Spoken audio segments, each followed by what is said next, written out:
Hi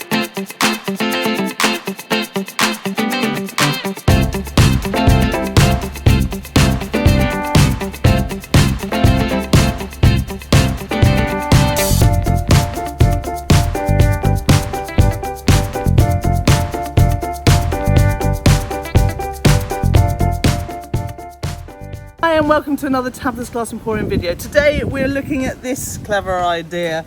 I was inspired by something I saw on Instagram, or I think Pinterest actually, and I love this idea.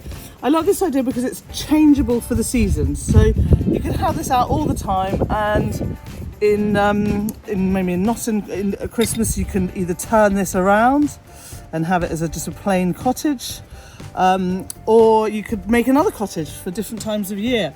Put some flowers, you could refuse it and put some flowers up this side, and you could take out the kind of more Christmassy elements and put in spring elements or autumn elements. So it's a sort of changeable idea for this, and that's what I really liked about it. It's also made out of different types of glass.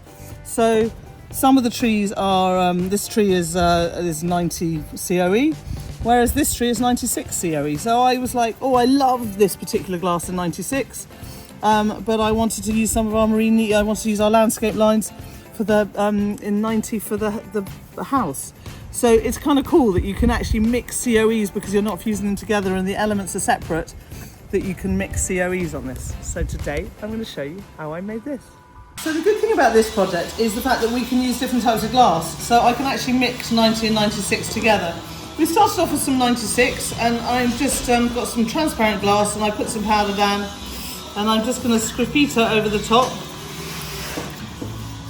just to make a bit of texture on here. So it's super simple to do. I've used two different colours of glass powders on top because I wanted a bit of variation. You don't have to, you can use it, or you could just put in a triangle of glass on its own.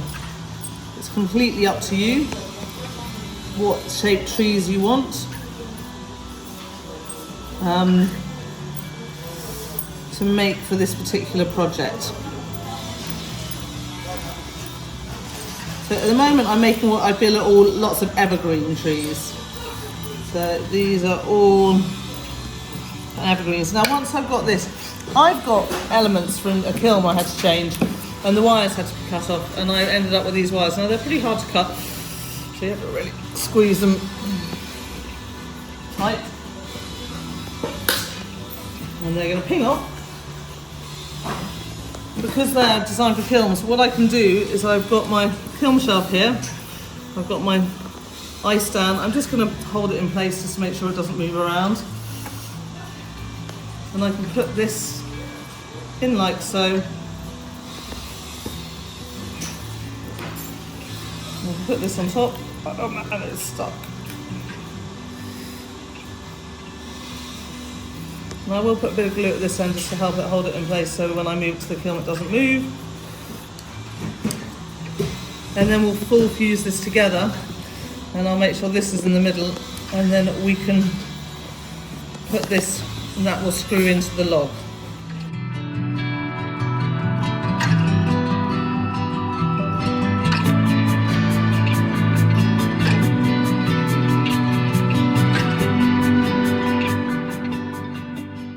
So for this project, we're making these 2-layer trees, which are going to be full fused. This is for a different project, so ignore that and pretend it's not there. I want to full fuse everything together first and get the wires into them. And then I'm going to decorate some of them with some murrine, maybe an owl or some other woodland murrine. I also want to make a little house. It's a gingerbread house. I'm not going to leave the paper underneath there. My idea is to do, so I'm going to create these little windows, and then the rest I'll use landscape lines in brown to fill in the rest, but I want to have clear for the windows, and I'll put a little door in as well. So I'm going to fill that up with landscape lines and wood, brown ones, full fuse that, and then once that's all full fused, I'll decorate it as well. So we're going to get all this in to go in a full fuse, and we can have a look when it's ready to go in.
So I'm one piece short for this tree, so I'm just taking some smaller gauge nicronium wire and twisting it together to make it strong enough to hold the weight of the tree.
So here are the trees fully fused. The wire's really solidly into them and they're looking good. I'm going to have a quick look at them and decide if there's what I want to decorate. I'd like to put some murrine on some, but some of them are fine. So I'm like for that one, I think that's good.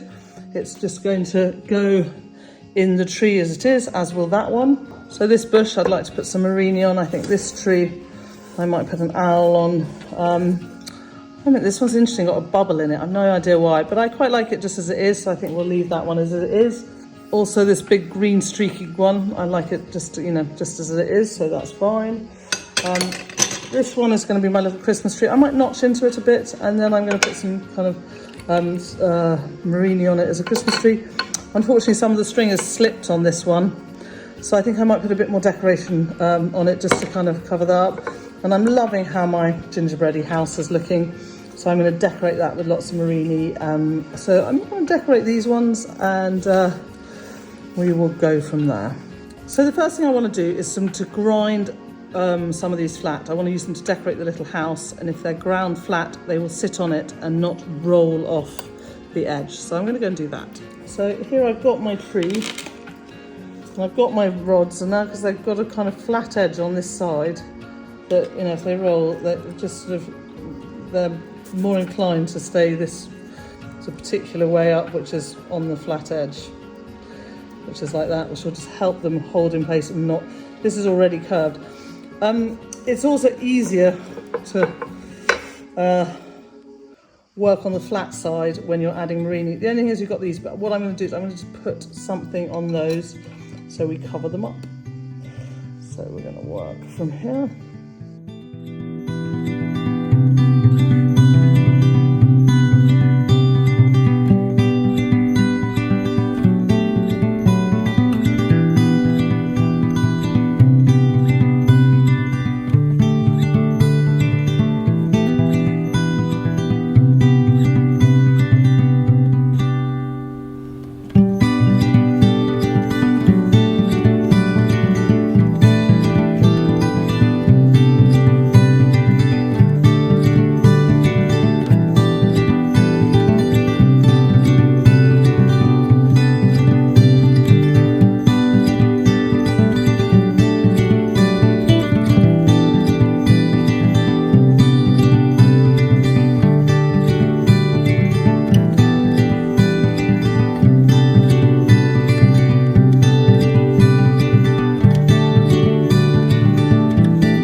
So as you say, I've decorated some of them quite simply and others a little bit more complicated. And they're now going to go in the kiln on a tack fuse. We're going to have a long anneal. I'm going to make sure bits like that haven't fallen off before we get started. We can then put the whole piece together once it comes out. So here they are out of the kiln. I've already started drilling some into this log. I got one of our team's dad, who's a carpenter, to make me up this log, but pretty easy to get, a slice of a log. We then used a drill to drill holes, deciding where the elements would go, and then you can just slot them in. So they just sort of slot in like that, and that's the kind of great thing about them, is that you can change the elements up if you get bored or you want something new. I think it perhaps could have a few more elements on it. I think I might, when I have time in the future, make a few more pieces to go in. I feel that it's a little bit light on the on what it has sort of kind of on the log. It's quite a big log, it's quite a big piece, but I think that's kind of amazing to have such an amazing big piece. We've got our new Christmas wreath murrine. That's what was utilised on this and on this. So that's all the one pack of those went on all three of those bits. We've got our hippie twisties, or the red and white cane.